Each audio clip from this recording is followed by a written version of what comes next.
revolutionary greetings to all members of the National Federation of Indian Women to mark our 67th year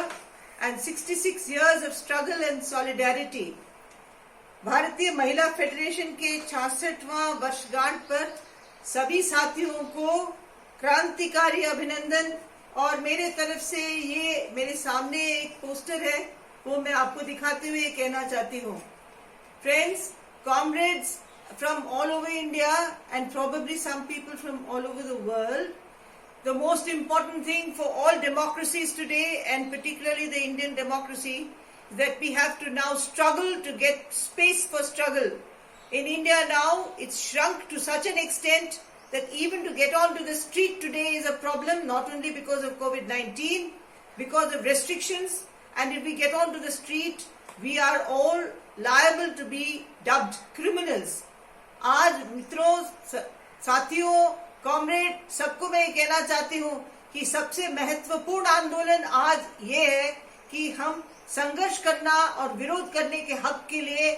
उसके लिए संघर्ष करें, क्योंकि हम सोचते थे संघर्ष तो कर ही सकते हैं, हमें फल मिले नहीं मिले वो बात की बात है, तो हम बार बार कहते थे लड़ेंगे जीतेंगे, हमारा अधिकार है, ये जानकारी ये है वो है। अब आज हम सड़क पे उतरते हैं, कोविड-19 की वजह से तो नहीं मना तो है ही, उसके अलावा भी जो सड़क पे लड़ रहे हैं उनके खिलाफ ऐसे आरोप लगाए जा रहे हैं और उनको जेल में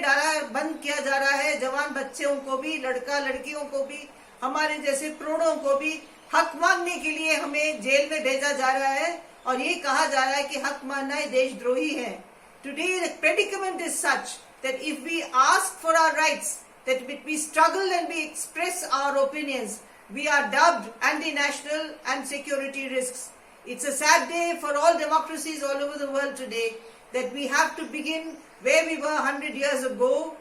for labor rights, for women's rights, for any of the other rights we fought so hard for. ये बहुत दुख की बात है कि ये पूरे इस किस्म के सोच ने केवल दुनिया को नहीं मगर भारत को भी 100 साल पहले धकेल दिया है, जबकि हम जिस किस्म के अधिकारों को जीत कर यहाँ तक पहुंचे, श्रमिकों का अधिकार, महिलाओं का अधिकार, मानव अधिकार और नागरिकों का अधिकार जीतते हुए हम यहाँ पहुंचे हैं, उस सबको कुचल दिया गया है और हम 100 साल पीछे पहुंच गए हैं। इसलिए national federation of Indian women महिला संगठनों को और भारतीय महिला संगठन को खासकर इस मुद्दे को लेकर हर जगह संघर्ष करना है। ये हमारा आह्वान होना चाहिए कि हमें संघर्ष करने के लिए जगह मिलनी चाहिए, तो संघर्ष के लिए संघर्ष है।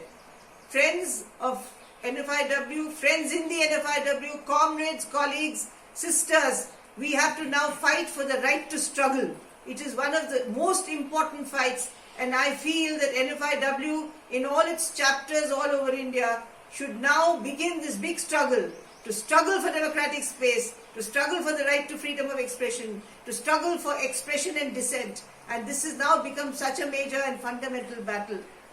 On my side, I pledge complete commitment to this issue and with you in every struggle and in all the major struggles that NFIW will begin and participate in. मैं अपने तरफ से ये कहना चाहती हूँ कि मैं